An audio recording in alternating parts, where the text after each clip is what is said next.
It's pitch black in there.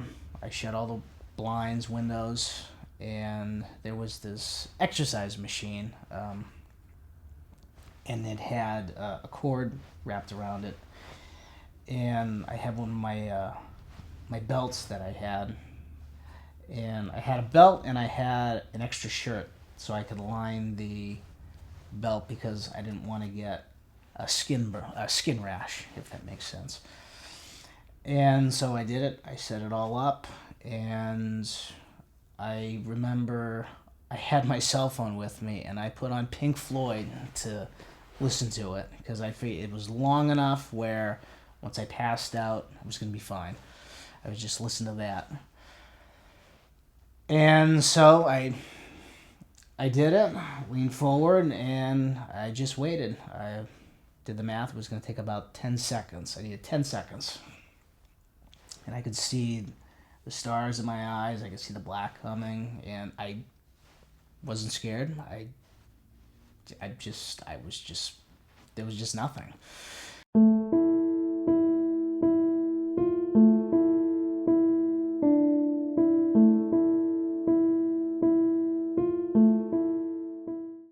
Hi, my name is Matt, and I am a suicide survivor. My story is kind of tricky. It's not like the typical type. It kind of goes in like waves. I guess one of the best places to start would probably be, said my childhood. My childhood was kind of fucked, I guess. I'm sure there's a more professional way to say that, but that's just kind of how it went. And what ended up happening is I didn't realize it, but what I went through as a kid actually affected me as I got older, especially when it came to the more emotional stuff. But for years, my mom and I were physically and mentally abused by my father. Long story short, we got rid of him. And the thing that always bothered me, though, because, once a few people knew about that, they, tried to say, oh, it was him, or, they look for scapegoats. And usually if you look at this type of, situation and stuff, there's usually either drugs or alcohol. That usually takes up like 99% of it. But the problem with my father is, I'm fair as fair can be. And I give credit where credit's due. And my father never drank and never did any type of drugs, legal or illegal. And, as a 10-year-old kid, when everybody's telling you, it was all him, but you don't really have that scapegoat anywhere, I have a fairly high tolerance for crap. And I kind of called bullshit on that at that age, and so I always thought that it was me. So I accepted that, and I decided to basically change who I was for the longest time, and I just went from there. And fast forward to high school, everything fucking happens in high school. Especially as I was going through my sophomore, my junior, my senior year, I started getting these feelings. And, first I thought, it was just growing up. But, they became worse to the point where, emotionally, I was like a pinball machine, just bouncing back and forth. And, I'd wake up, angry. By lunch, I'd be halfway decent. And then at night, it would just tank. The nights are always the worst. I don't know why. It's just kind of the way it is. And that happened for a really long time. I couldn't understand it. And it just kind of got to the point where it was this, it just felt like I wanted to unplug my brain somehow, however way possible. And that's when I turned to drugs and alcohol. I felt that made perfect sense to go there. I set out to basically, medicate myself to the point where I couldn't think, and so I went down that route. Seemed like a good idea at the time. It was not, I guess you could say, to put lightly. And this is why I know I could never be a motivational speaker, because this is the part where you're supposed to say, oh, drugs are a waste and they're this and that. And that's all true. Don't get me wrong, that's true. But problem is that they actually did what they were supposed to do for me. I wanted to basically medicate myself to the point of not being able to function, and they did the trick. The problem is eventually there's this thing called a tolerance that you slowly build up, and so the high that you got yesterday is not going to work today with that same amount, so you're always having to just go up a little bit. And eventually it just goes up and up and up and up. They always talk about that stairway to heaven. It's more like a demon ride to hell. And I just kept going and going and going. And eventually I just took it that one step too far. And before I knew it, I had overdosed downstairs in my basement. I don't remember much. My mom ended up finding me in a puddle of my own piss and pile of my vomit next to me. And so I had to go to the ER. I drank that awful charcoal stuff. I don't remember much, but I remember that, and I remember that fucking catheter. It's beyond awful. And it got to the point where I was trying to... what's a good way to phrase it? Once everything was down and I was somewhat lucid enough for the doctors to be able to question me about what I took, when I took it, how I took it. And back in the day, I used to have this incredible talent for dazzling with bullshit. And so that's exactly what I did with the doctors. My family didn't believe a fucking word, but that didn't matter to me. The doctors did, and that's all that mattered, because I needed that John Hancock on my discharge papers. And that's exactly what I got. And I was out before you know it, and there was no type of lesson learned or anything. I got out that day, and I was back to doing my thing that night. And, I once again went up that ladder, and before I knew it, I was back in the ER. And my dazzling with trying to talk my way out of stuff didn't work the second time around. So it was basically, I had two options. I could either go to a mental hospital or I could go to therapy. At that time, both were shitty options in my opinion.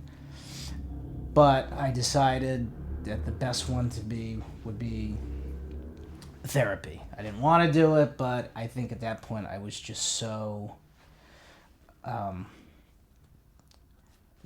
lost. Everything inside was just cooked.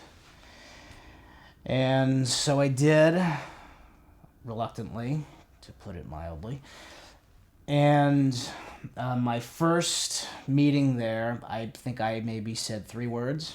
My doctor asked me, I think, every question in the book, and I gave him as flat, straight, one-answer lines as I could. But to my surprise, it was actually enough, and that's when he diagnosed me with rapid bipolar disorder. Now, I was still going through withdrawals at that time, so nothing was really firing on, all the right cylinders. And so I didn't understand what that actual diagnosis meant and how it would affect me. I just thought, oh, okay, so it's something, something I have to deal with at one point or another. And little did I realize, once my mind kind of started powering back on and I was able to work, I was able to really function, and that idea or that diagnosis came back up, and I recognized what it was. It was like a 2x4 to the head. Because remember that time when I said that, my father had no scapegoats and, I thought it was me? Well, I never thought that it would be any type of mental illness, because you got to take the time with the context, and back then there really wasn't any type of mental health information. There was no internet or anything, so there was really no mental health, information out there. And that's when it really sank in. It felt like a big character blow because I promised myself way back then that I would do every single thing I could not to be like my father. And here I was realizing that I had the exact same thing that he had. And it was just awful. And I sort of mentioned that to my therapist. My therapist, I always give him shit because a potato has more of a character than he does. Or I should say, a potato has better personality than he does. But that day, he actually didn't act like a robot, and he was actually genuine and said that with the right medication, I could function normally and have a normal life. And so I didn't want to. I think I was just coasting at that point because my mind was just somewhere else. But I said, I'll give it a shot. And so I did. The problem is it's basically, as he liked to describe it, it's like throwing darts at a wall. You're just looking for anything that's going to stick. And so we went through it, and we started doing that. And he did tell me it was going to take a while, so I felt confident that, okay, it's going to take a while, but I'll be able to move on at that point. Well, 1 year turned to 1.5 years. 1.5 years turned to almost 3 years, and nothing. I got fucking nowhere. I tried every medication in the book, and just for some reason, nothing worked. And it just kind of got to the point where, I just hit a wall. We were literally running out of options, like medications to take back then. And I just kind of started, thinking, well, what's the point? If nothing's working, if I'm still feeling this way, I just wanted to, I gave up, I guess you could say. I promised myself I wouldn't give up. But at the same time, I had spent 3 years trying to find the right medication, and nothing worked. So it was like, there's no point. So that's when I basically just decided to, throw in the towel. One could say that my overdoses years prior were sort of, I guess you could say, indirect suicide attempts because I knew exactly what I was doing, but I, subconsciously didn't really listen to those warnings or anything about them. But this time I knew exactly what I was going to do. I knew what was going to happen. And this time it was going to be genuine. And I started looking into ways to do stuff. I wanted as painless as possible because, if there is such a thing. And long story short, I found a way that I was going to do it. And I basically started plotting it out. And my biggest thing was I wanted to spare my family from actually finding me. I surprisingly overlooked the fact of them having to deal with the fact that I did it, the fact that they'd have to live without me, but, tomato, tomato. And my biggest thing was just looking for a location where I could do that, where I didn't have to worry about them finding me. And I was able to come up with that location. Decided to do it at work, of all places. There's a private gym. Nobody used the gym except me. I knew I could get in there early. And that's when I figured, fuck it, I'll do it. Nice and quick, somebody else can find me, and I'll be good. And then it just so happened that my birthday was coming up, and I decided that I would do it on my birthday, because not only was I going to try to spare my family from finding my body, but I was going to spare them from that day of grief. I figured if it was on my birthday, my thought process was they would think more about the good times rather than the bad times. It seemed logical at that point. So I got to work early. Nobody was there. And I was able to get in the building easily. I had probably about a half hour by myself.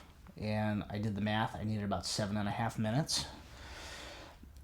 And I was pretty confident that nobody was going to be there. Because even if somebody did walk in, the last place they would go was the gym. So I went in. It's pitch black in there.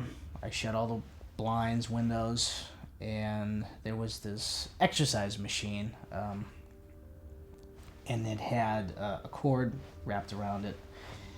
And I had one of my belts that I had.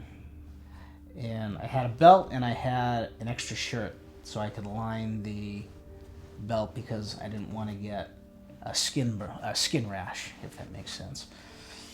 And so I did it. I set it all up, and I remember I had my cell phone with me, and I put on Pink Floyd to listen to it because I figured it was long enough where once I passed out, it was going to be fine. I would just listen to that. And so I did it, leaned forward, and I just waited. I did the math. It was going to take about 10 seconds. I needed 10 seconds. And I could see the stars in my eyes. I could see the black coming, and I wasn't scared. There was just nothing. And I just kept on it, and by some, you can call it a miracle, you can call it the fact that maybe I didn't tie it tight enough, but there was like a jolt forward and the belt loosened just enough for it to fall, and it scared the absolute shit out of me. It felt like somebody just hit me with a defibrillator. And never had that feeling before, ever. I never had it before. I never had it since. Even when I was doing all the other taking all the drugs and everything, it was a surreal moment. I guess you could call it a moment of clarity. And I immediately I undid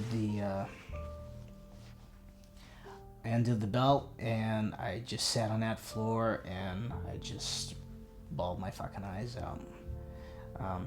I wasn't very productive that day at work, as you can imagine, but I stayed in that gym for, I'd say, maybe 2 hours.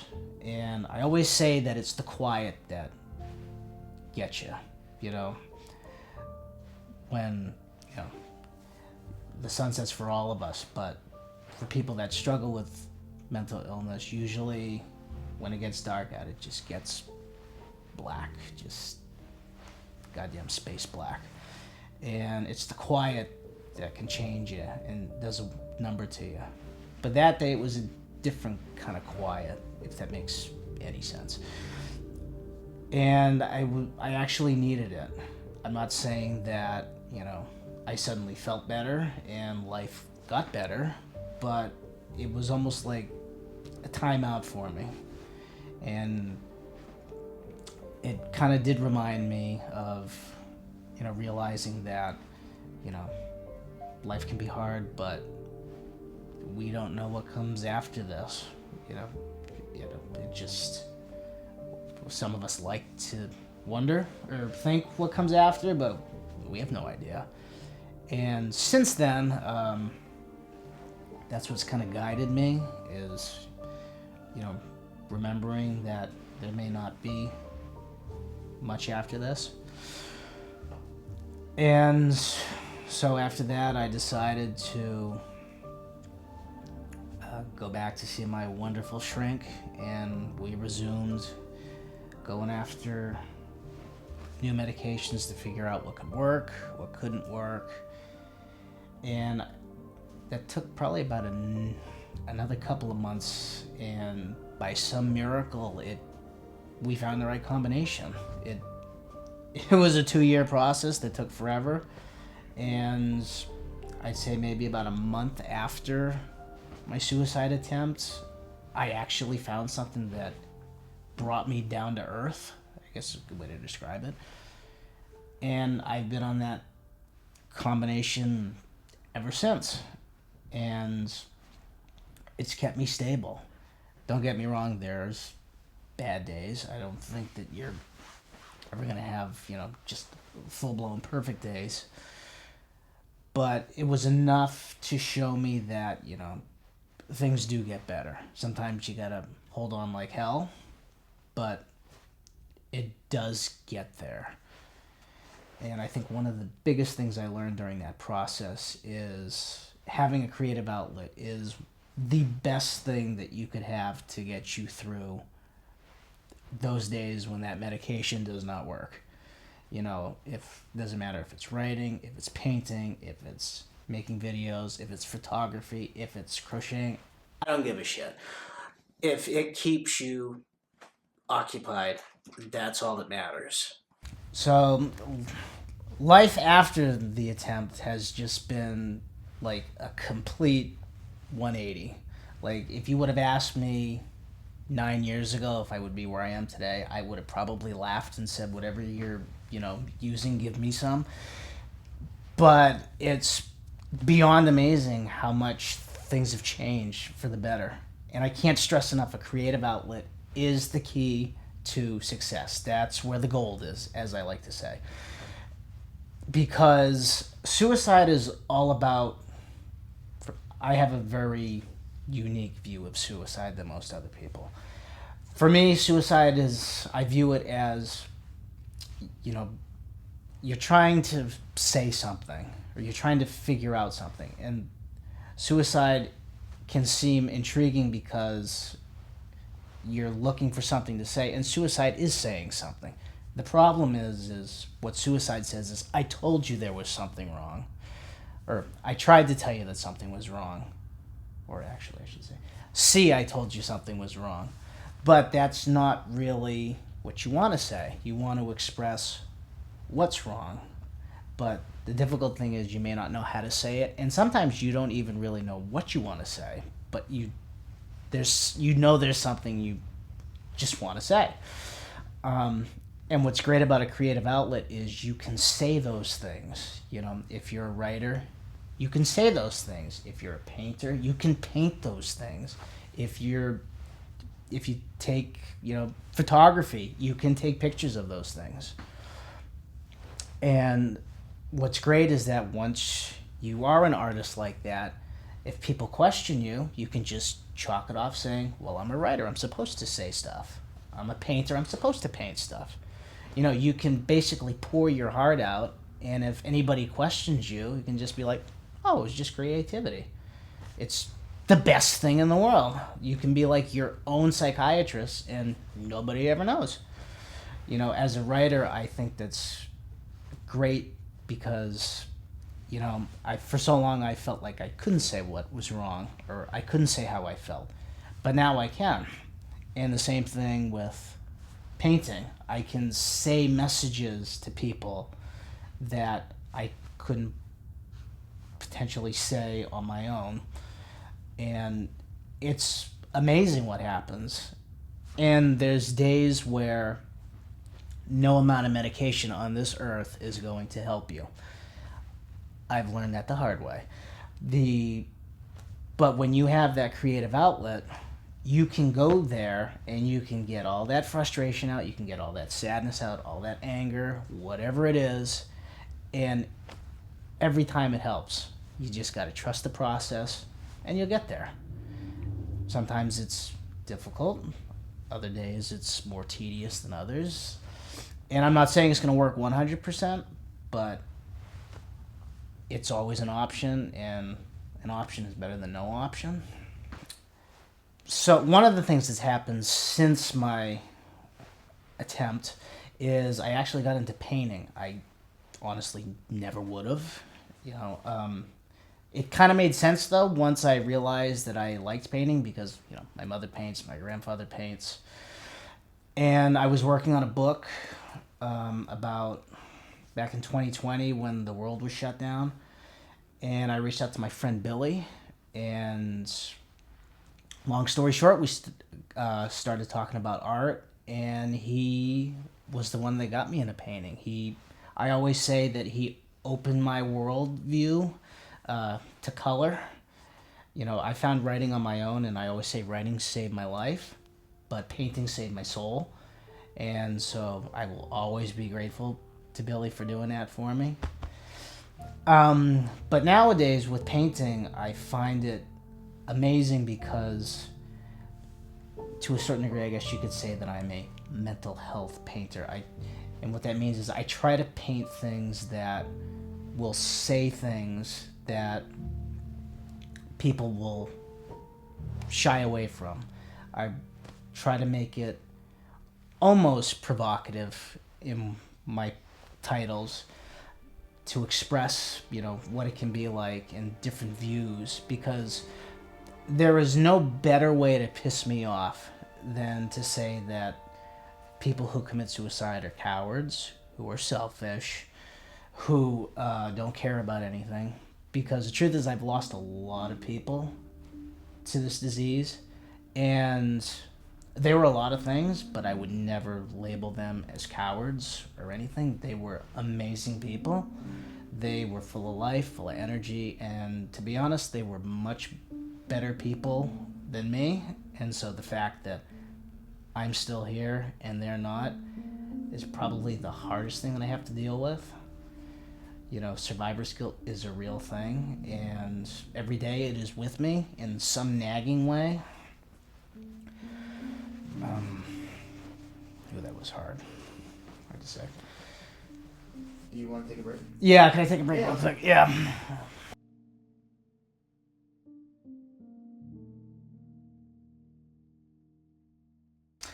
So, I guess that's it. There's really not much else to say that I can think of. I think they say it's always good to close with some type of hopeful, motivational quote, I guess. And there is one that I know, and I truly believe it. I wouldn't say it out loud, to people, but it's always good to end with a nice motivational quote. And I think my favorite one is, "Time's precious. Don't fucking waste it."